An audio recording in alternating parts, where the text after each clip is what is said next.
Olá pessoal, meu nome é Lucas Ferreira, atualmente eu sou acadêmico de medicina na Universidade Federal do Rio de Janeiro. Nesse vídeo eu estou propondo um resumo sobre o tema tromboembolismo pulmonar, baseado na 13ª edição do livro de emergências clínicas da Universidade de São Paulo. Bem, esse vídeo ele é apenas um resumo sobre esse capítulo e, portanto, não substitui a leitura do próprio livro. Bem, vamos começar então por uma introdução. O que é o tromboembolismo pulmonar?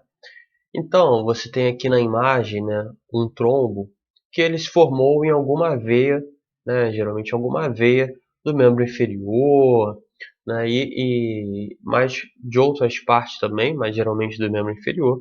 E desse trombo, alguns fragmentos se desprenderam, chegaram até o coração, lado direito, e foi bombeado para a circulação pulmonar, causando aqui uma obstrução de algum dos ramos da artéria pulmonar.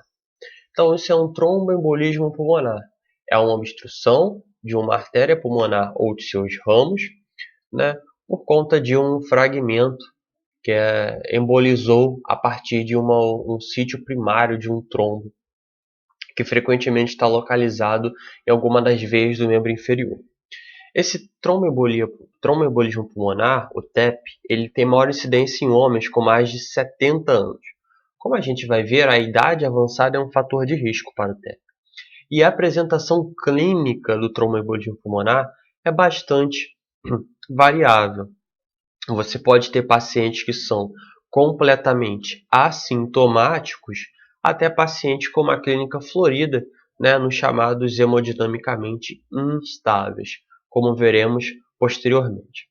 A gravidade dos casos de tromboembolismo pulmonar é bastante variável também.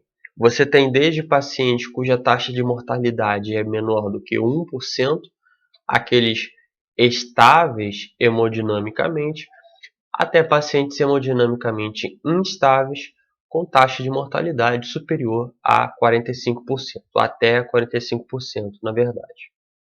Então, a gravidade e a apresentação clínica é bastante variável, como veremos posteriormente.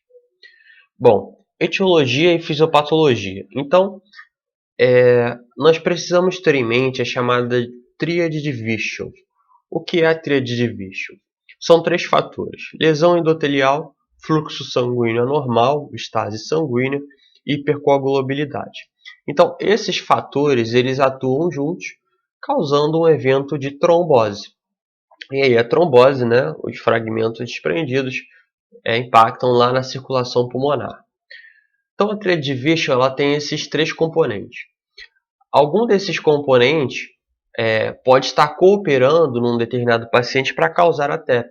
Alguns pacientes, em função de uma cirurgia, por exemplo, eles podem ter lesão endotelial e naquele sítio de lesão ocorrer a formação de um trombo que vai gerar um êmbolo para a circulação pulmonar. Ou estase sanguínea, por exemplo, quando o paciente tem uma imobilidade de um membro, a circulação naquele membro está prejudicada, está com estase, forma-se um trombo e aí vai alcançar a circulação pulmonar. Neoplasia maligna, então várias neoplasias malignas, elas causam aumento de coagulação, um estádio de hipercoagulabilidade, que aumenta o risco de TEP. Outros fatores como o uso de estrogênio e a própria gravidez, infecções também podem aumentar esse risco. Existe também o TEP não provocado, que é aquele caso em que o paciente ele tem uma trombofilia, uma predisposição genética à ocorrência de TEP. Mas geralmente o TEP ele é provocado, no caso da existência de fatores como cirurgia, imobilidade de membro e neoplasia.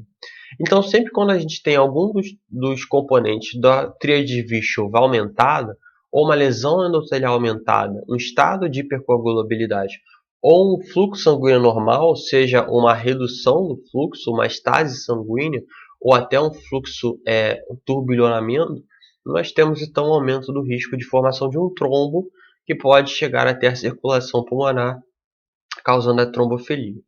Esse trombo, ele geralmente tem origem em veias do membro inferior, como as veias pélvicas, poplíteas e as femorais. mas podem acontecer em diferentes partes do corpo, como por exemplo no próprio coração. Bem, como eu já falei, a clínica, a sintomatologia é bastante variável e vai depender do estado respiratório anterior do paciente. Os pacientes que já têm uma comorbidade, uma doença pulmonar prévia, eles podem ter sintomas como obstrução de pelo menos de apenas 20% da vasculatura. Então, a sintomatologia do quadro vai depender de como a circulação pulmonar foi afetada e também de como está o pulmão daquele paciente, previamente ao evento trombótico. Então, tendo em mente aumento, né, aliás, a presença de um dos componentes da tríade de Virchow, ou da associação entre eles, nós temos então aumento de coágulos. Esses coágulos se desprendem chegando na artéria pulmonar, causando aumento de pressão arterial pulmonar, né, aumento de resistência vascular pulmonar. Isso diminui, ou melhor, esse aumento de pressão arterial pulmonar faz com que haja uma resposta de dilatação do VD em alguns pacientes, como veremos a seguir. E essa dilatação do VD pode ser vista então no ecocardiograma. Em função desse fluxo reduzido para o pulmão, isso pode gerar também uma redução de pré-carga para o ventrículo esquerdo e, consequentemente, lesão miocárdica, com liberação de troponina e PNA, peptídeo natriurético atrial. Então, a TEP, essa obstrução de uma artéria pulmonar com aumento de pressão arterial pulmonar, né, vai causar efeito no ventrículo direito que pode se estender até o próprio ventrículo esquerdo. Bem, e aí a TEP ela pode acontecer em célula ou em cavaleiro, né, que é um trombo alojado na bifurcação da artéria pulmonar. E quanto mais proximal o trombo, por exemplo, se ele está localizado na bifurcação da artéria pulmonar, ele é bem proximal, aumenta a incidência de instabilidade hemodinâmica. Bom, mas o TEP ele pode ser mais distal, ele pode ser um TEP lobar, segmentar, subsegmentar. Isso vai implicar no tratamento e no prognóstico. Então, nessa imagem de angiotomografia, nós podemos ver aqui a circulação com contraste, né? E podemos ver que na artéria pulmonar existe aqui uma falha de enchimento, né? Caracterizando o TEP. Como vamos ver, a angiotomografia de tórax é a principal indicação de exame de imagem para o diagnóstico do paciente, né, com uma suspeita de tromboembolia pulmonar. Bem, então sabendo que condições que afetam, né, essa tríade de Virchow são fatores de risco para o desenvolvimento de TEP, quais são exatamente os fatores de risco? Nós temos os fatores de alto risco, como antecedente de trombose venosa. Então, aquele paciente que está com uma trombose, está com empastamento de panturrilha, está com edema de membro inferior assimétrico, e aí, de repente, ele abre um quadro de dispneia, pode ser uma tromboembolia pulmonar. Infarto agudo do miocárdio até 3 meses. Então, o coração ele pode ser um sítio de formação de trombos. Ou então, o coração ele pode gerar uma alteração no fluxo sanguíneo para diferentes tecidos, né? O coração que está lesionado, né? Cirurgia de quadril ou joelho, que gera uma grande mobilidade para esses pacientes no pós-operatório, aumenta o risco então de TEP. Lesão medular, que vai alterar o fluxo de sangue, né, ao longo das veias. Pacientes politraumatizados podem ter diversos sítios de lesão endotelial, então um alto risco para TEP. Interação recente por insuficiência cardíaca ou fibrilação atrial, lembrando sempre que a alteração de fluxo, a estase sanguínea, né, decorrente dessas alterações cardíacas, podem ocasionar então o TEP. Risco intermediário, você tem insuficiência cardíaca descompensada, AVE, pneumonia comunitária, então lembrando que infecções causam estágio de hipercoagulabilidade, várias infecções. Infecção urinária, o catéter venoso central, ele pode ser um sítio de formação de trombo. O risco intermediário relativo, você tem neoplasias que causam hipercoagulabilidade. O próprio tratamento, a quimioterapia, o parto e o puerpério, lembrando sempre do estrogênio como um fator importante. Também no uso de anticoncepcional oral. Várias doenças autoimunes aumentam o risco de TEP, como por exemplo lúpus e a síndrome do anticorpo antifosfolipídio, trombofilias de forma geral, e outras condições, né? Assim como temos os fatores de risco baixo, a idade avançada, que combina geralmente diferentes fatores como doenças crônicas, hipertensão arterial, imobilidade, a própria RAS, uma viagem prolongada em que existe redução da mobilidade dos membros, obesidade, diabetes mellitus, gravidez, veias varicosas. Então, os fatores de risco, vários deles estão exemplificados aqui nessa tabela.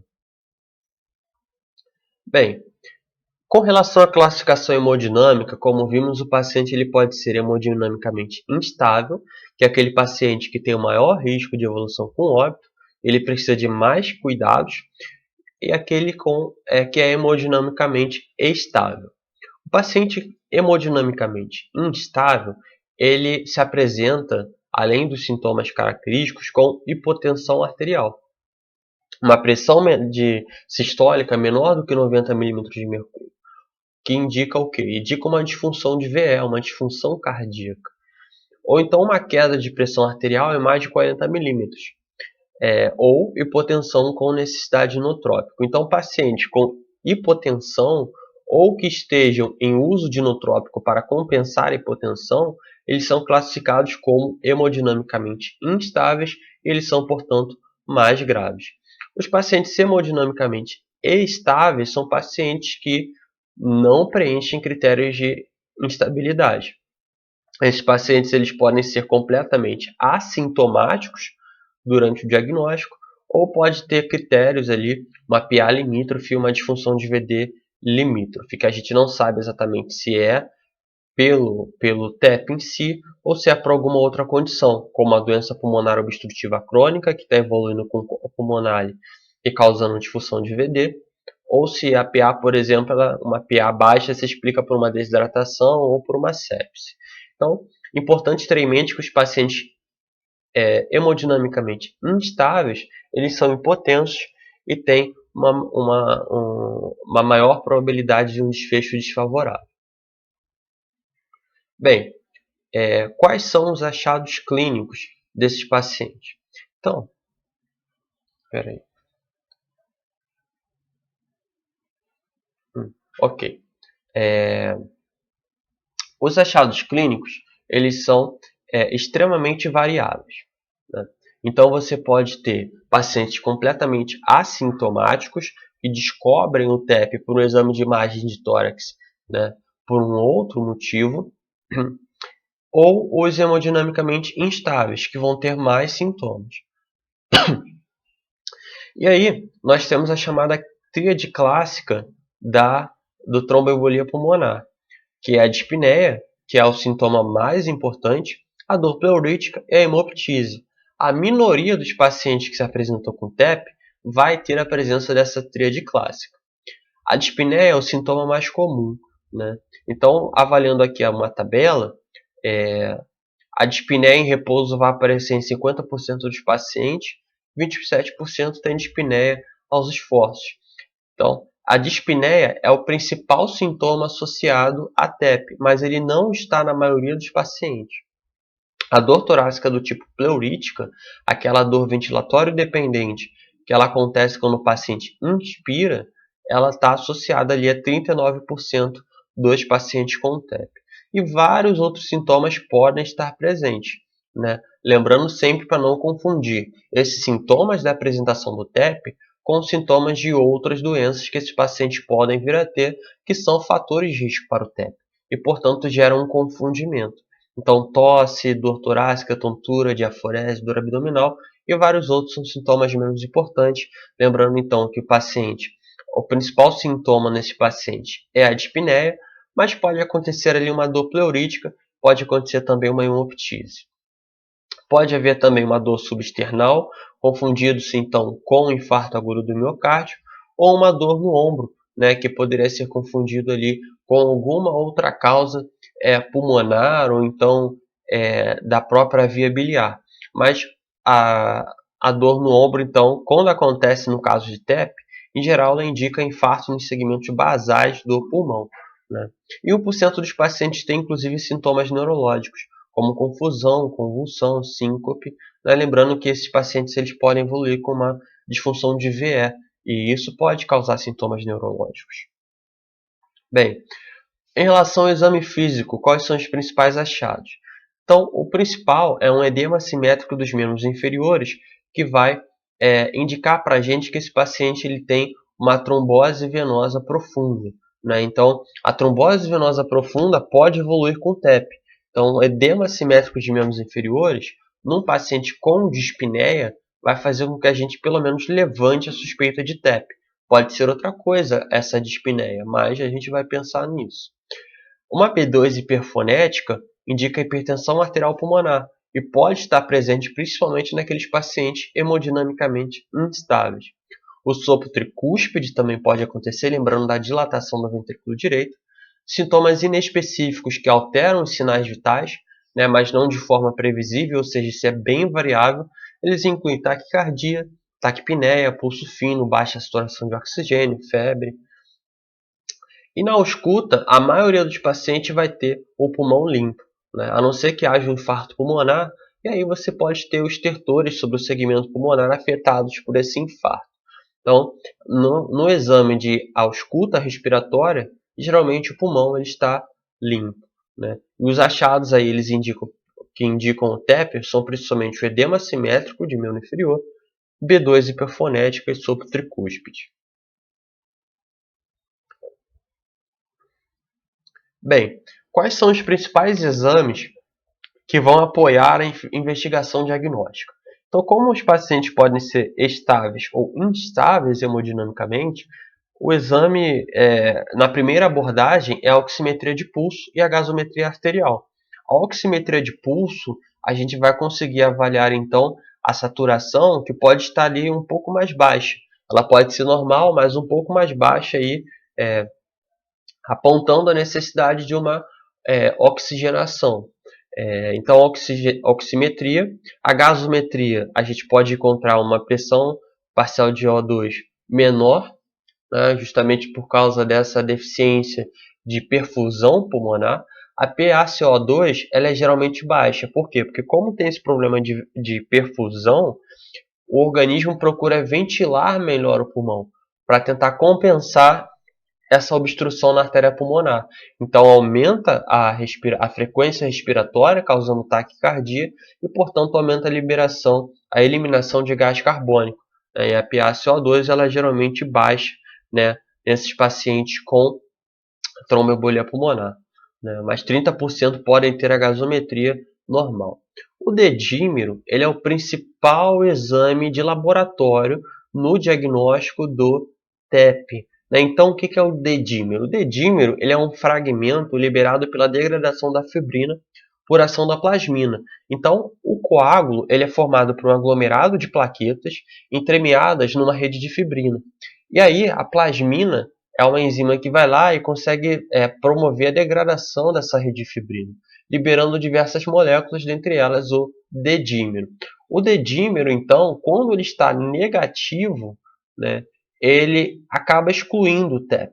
Né? Ele tem uma alta sensibilidade, mas ele tem uma baixa especificidade, ou seja, ele também aumenta em outras condições, como, por exemplo, pacientes que podem ter o dedímero aumentado são pacientes internados, em pós-operatório, idosos ou que tiveram eventos trombóticos ou sangramento prévio. Então, o dedímero ele é o principal exame para ser pedido na suspeita de tromboembolia pulmonar, o principal exame laboratorial.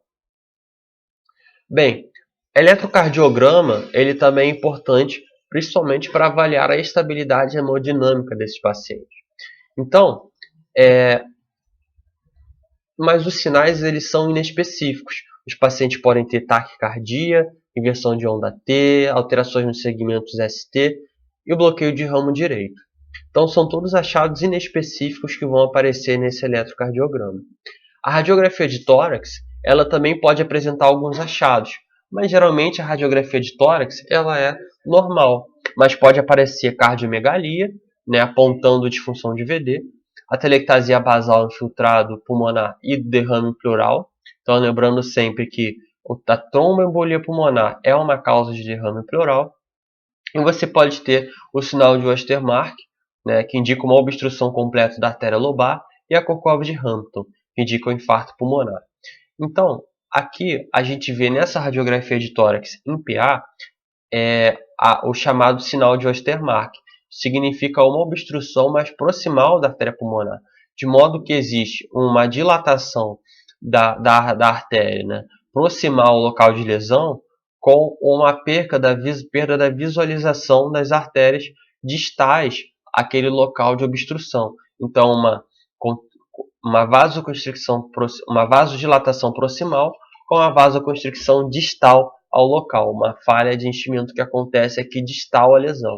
É um achado que geralmente os pacientes não apresentam, mas que quando está presente ele é um achado difícil de visualizar na radiografia de tórax, mas ele indica então a tromboembolia pulmonar. A Korkov de Hampton geralmente vai acontecer na periferia, também não está presente na maioria dos pacientes, e ela indica para a gente aqui, essas áreas, um infarto pulmonar que está acontecendo ali na região mais periférica do pulmão, né?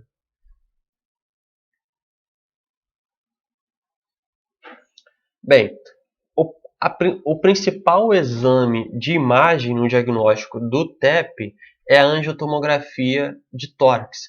Então, a gente faz a tomografia com contraste e observa na artéria pulmonar uma falha de enchimento. Então, ela é a imagem mais comum para o diagnóstico de TEP, né?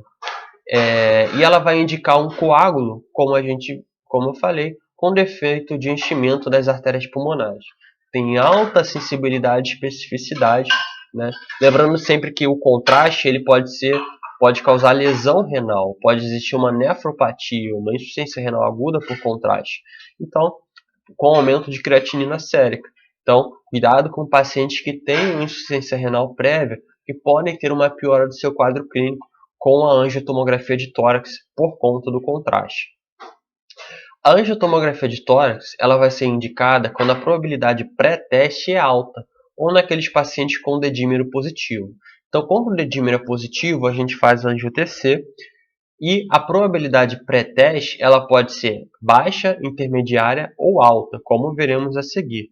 Quando a probabilidade pré-teste é alta, nós obrigatoriamente precisamos lançar mão do angio-TC de tórax ou o exame equivalente. E a angio-TC também permite estratificação do risco, como veremos posteriormente. Bem, então aqui só mais um exame de imagem, uma tomografia feita com contraste, mostrando uma extensa falha de enchimento na artéria pulmonar direita. Bom, outros exames que podem ser pedidos, a cintilografia pulmonar de ventilação e perfusão, né, ela vai indicar um defeito de perfusão, onde a ventilação é normal, né? A gente geralmente não vai fazer essa cintilografia e apenas naqueles pacientes, né, que não podem receber contraste de iodo ou radiação, de pacientes gestantes ou pacientes com insuficiência renal. Mas quando a gente pede, a gente consegue identificar então nos pacientes com TEP um defeito de perfusão com a ventilação normal num determinado ramo da artéria pulmonar, né? Ele tem quase 100% de sensibilidade para excluir esse diagnóstico. O ecocardiograma, por sua vez, ele não exclui o TEP, mas ele é útil para estratificar, né? Então, lembrando que o coração ele pode sofrer uma lesão, né, com disfunção de ventrículo direito. E o ecocardiograma ele vai permitir visualizar essas alterações cardíacas que acontecem ali em função do aumento de resistência vascular pulmonar, né, indicando principalmente sobrecarga de VD. E quando existe sobrecarga de VD, né, a gente pensa num paciente que está evoluindo com maior gravidade na TEP, ou então que a sobrecarga de VD ele pode ser por outra causa, como por exemplo a DPOC, né? Lembrando sempre que a DPOC ela aumenta a resistência vascular periférica, no caso do corpo pulmonar, a resistência vascular pulmonar, né? Então o paciente com TEP e sobrecarga de VD, indicado no eco, a gente pensa então num TEP mais grave, mas sempre lembrar que outras doenças também causam disfunção de VD. Então o ecocardiograma a gente utiliza para ver qual é a gravidade desse TEP. Bom, a arteriografia pulmonar é um exame pouco disponível, caro e bastante invasivo. Mas ele pode ser usado para guiar terapêuticas invasivas, né? Identifica também um coágulo como uma falha de enchimento. Essa arteriografia pulmonar, ela vem perdendo espaço para a angiotomografia das artérias pulmonares, que é um exame mais simples, mais barato, né? Então aqui, nesse exame, a gente precisa de um catéter na artéria pulmonar, né? Geralmente conseguindo essa via através da via femoral e também com injeção de contraste. Então ele é um exame um pouco mais invasivo e a gente não costuma pedir. A ultrassonografia de Doppler de membros inferiores é um exame mais simples que pode ser realizado à beira-leito. E a gente vai procurar nos membros inferiores um sinal de trombose venosa. Lembrando que a trombose venosa é fator de risco, né, para o histórico de trombose venosa profunda, fator de risco para o desenvolvimento da tromboembolia pulmonar, né? E aí a gente pode encontrar em 30 a 50% dos pacientes sinais de trombose venosa, né? Então a gente vai utilizar para aqueles pacientes com contraindicação para angiotomografia.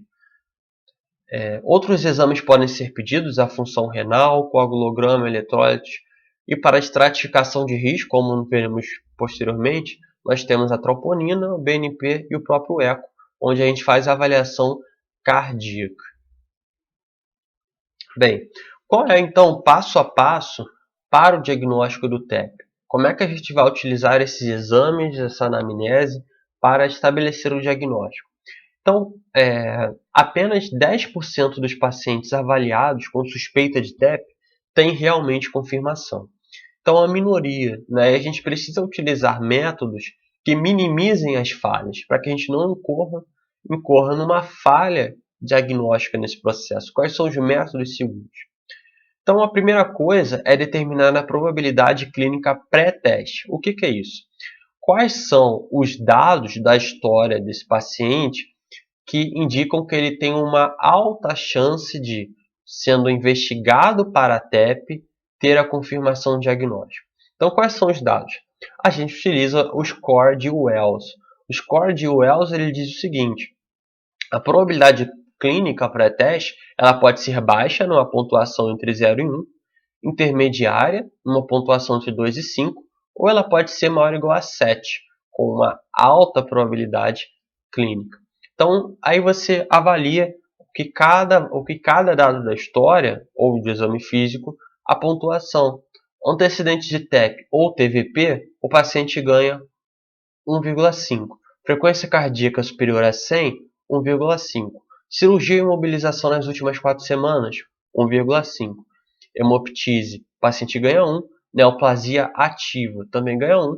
Sinais de trombose venosa profunda, e quando o TEP é o principal diagnóstico, o paciente ganha 3. Lembrando sempre de diagnósticos diferenciais para dispneia, para dor torácica, para edema de membros inferiores. Daí, quando o TEP realmente é a principal hipótese, quando a clínica é realmente muito florida, o paciente ganha 3 pontos. Então, de 0 a 1, probabilidade baixa de ter TEP. Quando a probabilidade intermediária, 30% dos pacientes tem, vai pontuar de 2 a 5.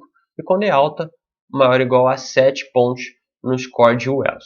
E essa escala, esse score de Wells, vai guiar a gente no nosso diagnóstico, né? Bem, outra coisa também importante para a gente ter em mente para o diagnóstico do TEP é o score de PERC, né? O score de PERC ele é útil para descartar o diagnóstico em caso de baixa suspeita. Então, naqueles pacientes que no score de Wells pontuaram de 0 a 1, a gente tem os seguintes dados. Se a idade é maior ou igual a 50 anos, se existe hemoptise, frequência cardíaca maior do que 100, saturação menor do que 95 em ar ambiente, edema unilateral de membro inferior, cirurgia ou trauma menos de 4 semanas, principalmente se tiver anestesia geral, antecedentes de TEP, TVP, uso de estrogênio. Então é tudo isso que a gente vai perguntar, a gente vai coletar na anamnese no exame físico para saber se esse paciente ele tem um risco de TEP, né? E quando a resposta for negativa para todos os fatores, a suspeita de TEP pode ser descartada, né? Então, como é que a gente faz? A gente faz o score de Wells e naqueles pacientes com baixa probabilidade pré-clínica, nós aplicamos o score de PERC. E quando a resposta for negativa para todos os fatores, nós descartamos então tromboembolia pulmonar. Bem, e agora nós descartamos então, né, dependendo da história ali, quando o risco é baixo, mas e de forma geral? Né? De forma geral, a gente vai utilizar a regra de Charlotte, né, para excluir o diagnóstico de tromboembolismo pulmonar. Né? Como é que funciona? Então, olha só, nós aplicamos o score de Wells e o score de Perks. Né? Então, fazemos diversas perguntas, avaliamos o membro inferior, cirurgia ou trauma menos de 4 semanas, com anestesia geral, antecedentes de TEP, né, de TVP, uso de estrogênio. Se existe resposta sim para algum desses fatores, nós temos, com a clínica sugestiva de TEP, nós dosamos o dedímero. Então, se o paciente ele é um paciente com risco baixo e responde não a todas essas perguntas, o TEP está excluído, nós não seguimos investigação. Mas se o risco é baixo, com algumas dessas respostas positivas, ou então quando o risco é intermediário ou alto, nós fazemos investigação do dedímero. Quando o dedímero é negativo, sempre excluímos o TEP. Ele é bastante sensível. Quando o dedímero é positivo, a gente parte para a investigação de imagem, a gente parte para a para a angiotomografia de tórax. Tá?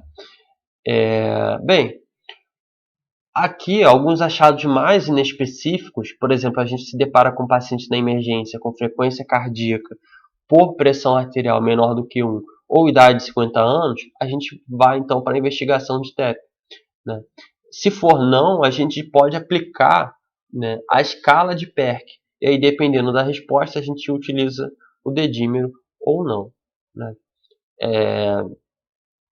Se tiver, né, algum desses fatores aqui, como hemoptise, saturação baixa, edema inferior unilateral ou cirurgia com anestesia geral a menos de 4 semanas, nós podemos passar que são fatores de alto risco para TEP, nós podemos passar direto para a realização de imagem.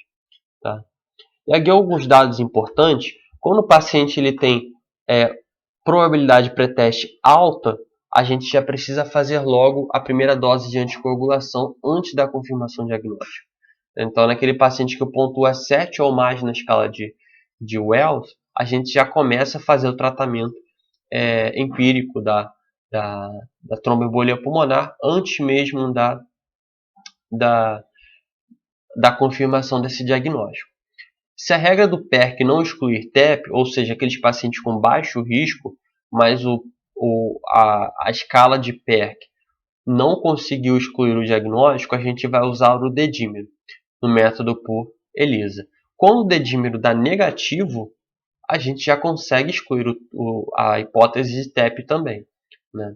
Tanto nos pacientes com probabilidade pré-teste baixa e naqueles pacientes com risco intermediário, com probabilidade pré-teste moderada. Quando o paciente tem risco quando o paciente de baixo risco tem o score de PERC positivo ou risco intermediário, o próximo exame é sempre a dosagem de dedímero. Então, paciente baixo risco com PERC positivo ou que tenha risco intermediário, a gente já parte para a investigação do dedímero. Lembrando que se o risco for alto, a gente primeiro começa o tratamento e depois a gente espera a dosagem do dedímero. Quando o dedímero vem negativo, a TEP está descartada.